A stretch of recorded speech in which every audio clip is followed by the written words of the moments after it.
Hello everyone. ఏం చేస్తున్నారండి? అందరూ బాగున్నారా? నేను చాలా బాగున్నాను. మీరందరూ కూడా బాగుండాలని మనస్ఫూర్తిగా అయితే కోరుకుంటున్నాను. ఇవాల్టి మన వీడియో వచ్చేసి గణపతి పండుగ రోజు వీడియో అండి. వీడియో కనుక నచ్చితే ఒక చిన్న లైక్ అయితే వేయండి. అలాగే కొత్త వాళ్ళు ఎవరైనా ఉంటే మన ఛానల్ని అయితే సబ్స్క్రైబ్ చేసుకోండి. అండ్ వీడియో చివరి వరకు చూడండి.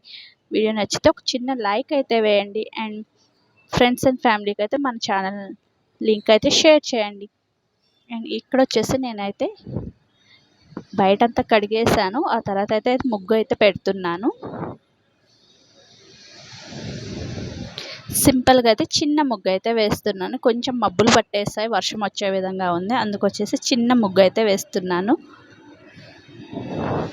అండ్ ఇక్కడ పూణేలో వచ్చేసి గణపతి వచ్చి 10 days అయితే పెడతారు. మండపం పెట్టేసి అయితే ఒక్కొక్క ఏరియాలో అయితే మండపం పెడతారు. ఒక 10 days అయితే ఉంటుంది. 9 days లేదా 11 days అయితే ఉంటుంది. లాస్ట్ రోజు వచ్చేసి సత్యనారాయణ పూజ అయితే చేస్తారు. ఆ రోజు కూడా భోజనాలు అలాంటివి అయితే పెడుతూ ఉంటారు. లాస్ట్ రోజు అయితే సత్యనారాయణ పూజకి అయితే ఎవరు అయితే కూర్చోవాలని ముందుగానే అయితే పేరు ఇచ్చేసి అయితే ఉంటారు. అండ్ సత్యనారాయణ పూజలో కూర్చుంటే గణపతి పూజ అప్పుడు చాలా మంచిది. కొత్తగా మ్యారేజ్ అయిన వాళ్ళైతే కూర్చుంటారు ఇక్కడ.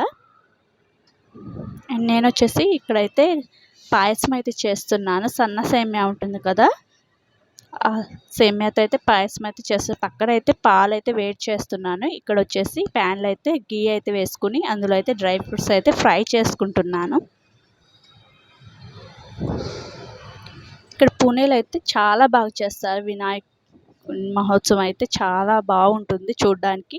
అండ్ దౌడ్షెట్ గణపతి అని ఉంటుంది ఇక్కడ తులసి బాగ్లో అయితే చాలా బాగా అయితే చేస్తారు. అక్కడైతే చాలా వేడిగా ఉంటుంది. అసలు కాలు పెట్టడానికి కూడా మనకు స్పేస్ ఉండదు, అంత వేడిగా అయితే ఉంటుంది. కానీ చాలా బాగుంటుంది. అది చాలా పవర్ఫుల్ గణపతి అక్కడ దౌడ్షెట్ గణపతి అనేసి.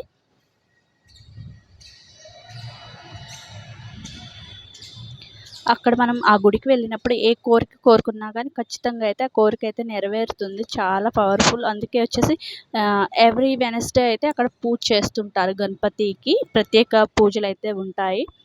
మనం ఎప్పుడైనా వెళ్ళొచ్చు. కానీ ఇప్పుడైతే గణపతి పండుగ అప్పుడైతే చాలా రష్గా అయితే ఉంటుంది.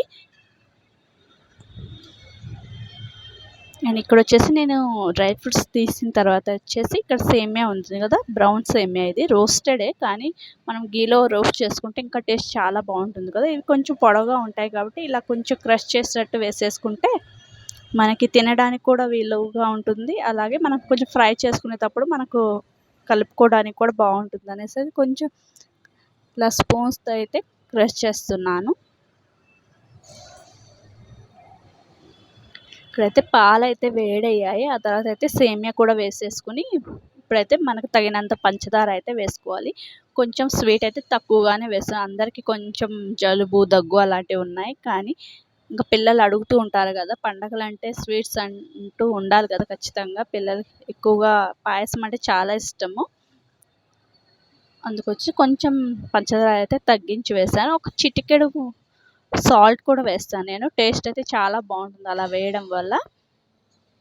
ఎక్కువ స్వీట్గా అనిపించకుండా బ్యాలెన్స్డ్గా ఉంటుంది. చాలా బాగుంటుంది పాయసం. ఇలా కొంచెం ఏ స్వీట్ చేసినా కానీ కొంచెం ఇలా పాయసం లాంటివి చేసినప్పుడు కొంచెం ఒక చిటికెడు మాత్రమే సాల్ట్ వేసుకుంటే చాలా బాగుంటుంది టేస్ట్ అయితే. ఇక్కడ వచ్చేసి డ్రై ఫ్రూట్స్ నేను కొన్ని పక్కన పెట్టుకుంటున్నాను సర్వింగ్ బౌల్లో వేసుకోవడానికి. ఇక్కడైతే కొన్ని ఆఫ్ అయితే వేసేసుకున్నాను. అయిపోయింది. ఇప్పుడైతే గ్యాస్ అయితే ఆఫ్ చేసుకోవడమే. ఇది కొంచెం చల్లారితే కొంచెం చిక్కగా అవుతుంది కదా. పాయసం వచ్చేసి చాలా బాగుంది. టేస్ట్ అయితే పిల్లలకైతే చాలా బాగా నచ్చింది. వాళ్ళకైతే పాయసం అంటే ఇంకా అన్నం కూడా తినరు. ఆ రోజు చాలా ఇష్టంగా తింటారు. ఇంక ఇంతలో ఏమీ వేయకుండా ఉండాలి వాళ్ళకి. సగ్గుబియ్యం ఉంటాయి కదా, సగ్గుబియ్యం అవి, అలాగే శనగపప్పు ఇలాంటివి వేస్తే ఏమీ తినరు. ఓన్లీ ఇలా పాలు సేమియా ఉంటే చాలు. ఇంకా డ్రై ఫ్రూట్స్ కూడా తినరు అందులో. కానీ డ్రై ఫ్రూట్స్ వేసుకుంటేనే కొంచెం బాగుంటుంది కదా పాయసం. అవి కూడా వేరే అయితే పక్కన పెట్టేసి ఉట్టి పాలు సేమియానే తాగుతారు. అలాగే చూసారు కదా, చాలా ఎమ్మీగా అయితే ఉంది.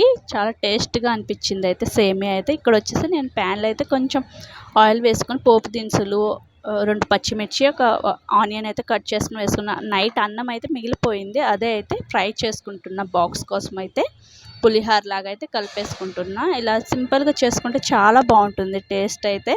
ఇంకా ఏ కర్రీ అవసరం ఉండదు. కొంచెం లేట్ అయిపోయింది, నాకు ఇవాళ సెలవు కూడా లేదు, అందుకొచ్చేసి ఇలా అయితే కలిపేసుకుంటున్నా. ఇవాళ బ్రేక్ఫాస్ట్ వచ్చేసి మార్నింగ్ ఉప్మా చేసాము. అందువల్ల ఇంకా బాక్స్కి అయితే ఇలా అన్నం అయితే ఇలా ఫ్రై చేసుకుని అయితే బాక్స్ అయితే పెట్టేసుకుంటున్నాం. చూసారు కదా వీడియో నచ్చిందా? నచ్చితే ఒక చిన్న లైక్ అయితే వేయండి. అలాగే కొత్త వాళ్ళు ఎవరంటే సబ్స్క్రైబ్ చేసుకోండి. Bye friends.